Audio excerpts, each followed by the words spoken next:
What are the options right now after President Trump says there will be consequences? What can the U.S. do? I mean, is it only military action, or can they put sanctions, or how do they deal with this?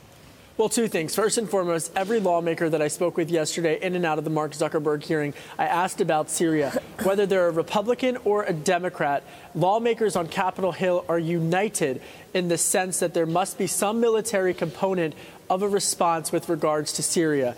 Senator Warner said that. Senator Richard Blumenthal, a Democrat from Connecticut, said that, as well as all of the Republicans that I spoke with.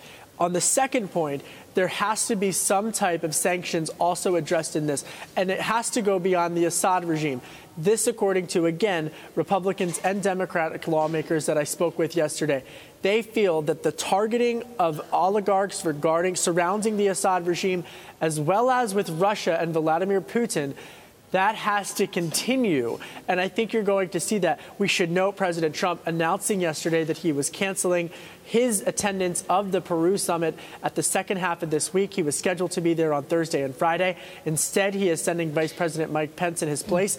Many speculate, according to the sources that I spoke with yesterday, that this is a direct result of a looming decision on Syria. Andrew, how difficult is it to have very targeted strikes? If the U.S. strikes, first of all, how many leaders will be behind the U.S.? Will this be unilaterally? And does that actually stop further chemical attacks? Well, the question of how many leaders is really key to this. The more people you get on board with you, the more legitimacy you have. And so I think that's why we've seen France involved. We've seen the UK involved.